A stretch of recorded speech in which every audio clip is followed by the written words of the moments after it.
This is part 2 of the series chronicling our trip to Rome and the Greek Isles recently. This particular video reflects our last 2 days in Rome. The first of those 2 days were spent visiting St. Paul outside the walls, the catacombs of Calixtus, the Colosseum, the Arch of Constantine, and the Forum. Let's begin. After breakfast on our second day in Rome, we toured the Basilica of St. Paul outside the walls.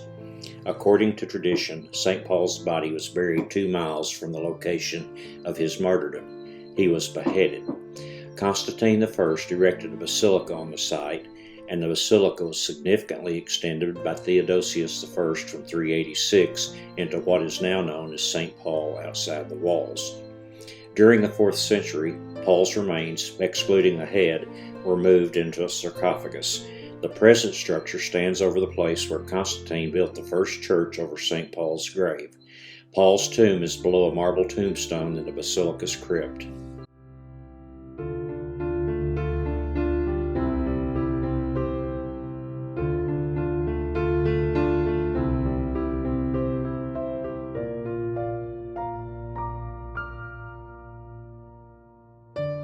Next, we were bused to the catacombs of Calixtus, built along the Appian Way.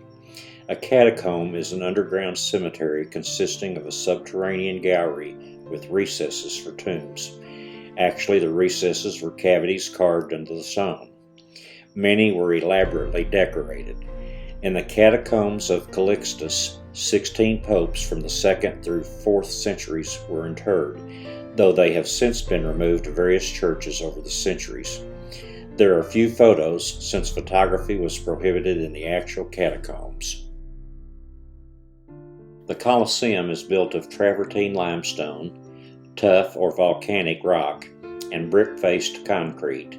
It could hold an estimated 50,000 to 80,000 spectators at various points in its history, having an average audience of some 65,000. It was used for gladiatorial contests and public spectacles, including animal hunts, executions, reenactments of famous battles, dramas based on Roman mythology, and briefly mock sea battles. Although substantially ruined by earthquakes and stone robbers, the Colosseum is still a renowned symbol of Imperial Rome and was listed as one of the new 7 wonders of the world. It has links to the Roman Catholic Church, as each Good Friday, the Pope leads a torch-lit Way of the Cross procession that starts in the area around the Colosseum. From atop the Colosseum, we saw the Arch of Constantine and the Forum. The Arch of Constantine is a triumphal arch in Rome dedicated to the Emperor Constantine the Great. The arch was commissioned by the Roman Senate to commemorate Constantine's victory over Maxentius at the Battle of Milvian Bridge in AD 312. Situated between the Colosseum and the Palatine Hill, the arch spans the Via Triumphalis, the route taken by victorious military leaders when they entered the city in a triumphal procession. Dedicated in AD 315, it is the largest Roman triumphal arch. The arch is constructed of brick-faced concrete covered in marble. The Roman Forum is a rectangular plaza surrounded by the ruins of several important ancient government buildings at the center of the city of Rome. Citizens of the ancient city referred to this space, originally a marketplace, as the Forum Magnum, or simply the Forum. For centuries it was the center of day-to-day life in Rome, the site of triumphal processions and elections, the venue for public speeches, criminal trials, and gladiatorial matches, and the nucleus of commercial affairs. Here, statues and monuments commemorated the city's great men. Located in the small valley between the Palatine and Capitoline Hills, the Forum today is a sprawling ruin of architectural fragments and intermittent archaeological excavations.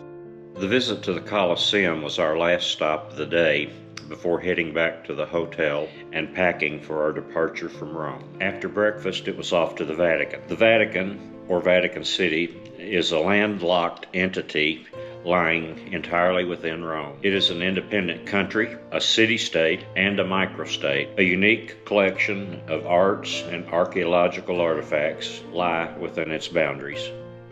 Preceding the Vatican City tour, we queued up alongside the Vatican City walls to enter the main gate. Long lines were seemingly everywhere, but moved at a reasonable speed. The Vatican is considered by many to be the center of Christianity. It is the headquarters of the Roman Catholic Church and the permanent seat of the popes. It is an important archaeological site of the Roman world and one of the major cultural reference points of both Christians and non-Christians. First up on the tour was the Vatican Museums. The Vatican Museums comprise at least 6 museums, including the Sistine Chapel. They display works from the immense collection amassed by the Catholic Church and the papacy throughout the centuries, including several of the most well-known Roman sculptures and most important masterpieces of Renaissance art in the world. It's the Pinecone Courtyard. It is an open space of just over 300 square yards adjacent to the corridors and halls of the museums. We traversed the courtyard, stopping often to read the interpretive signs.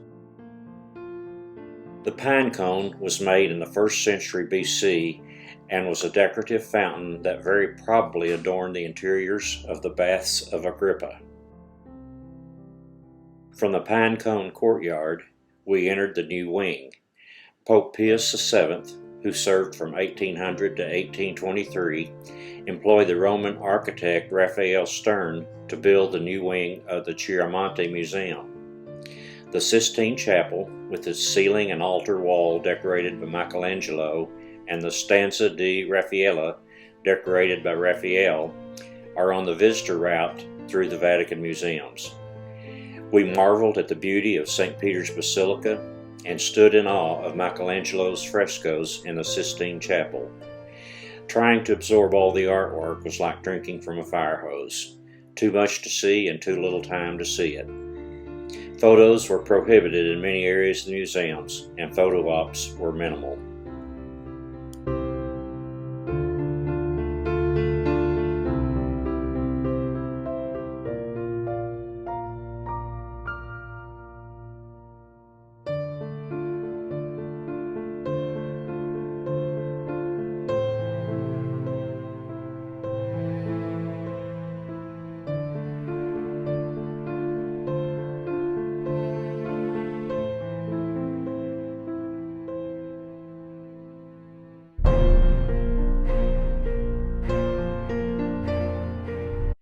Our tour of Rome was a 3-day pre-tour for Educational Opportunities Cruise Journeys of Paul. There will be much more about the cruise in later videos. After touring the Vatican, it was off to the port of Civitavecchia to board Royal Caribbean's Odyssey of the Seas to begin the cruise. Thank you for watching. Prayers for a great weekend. Goodbye for now, and connect with us again next week.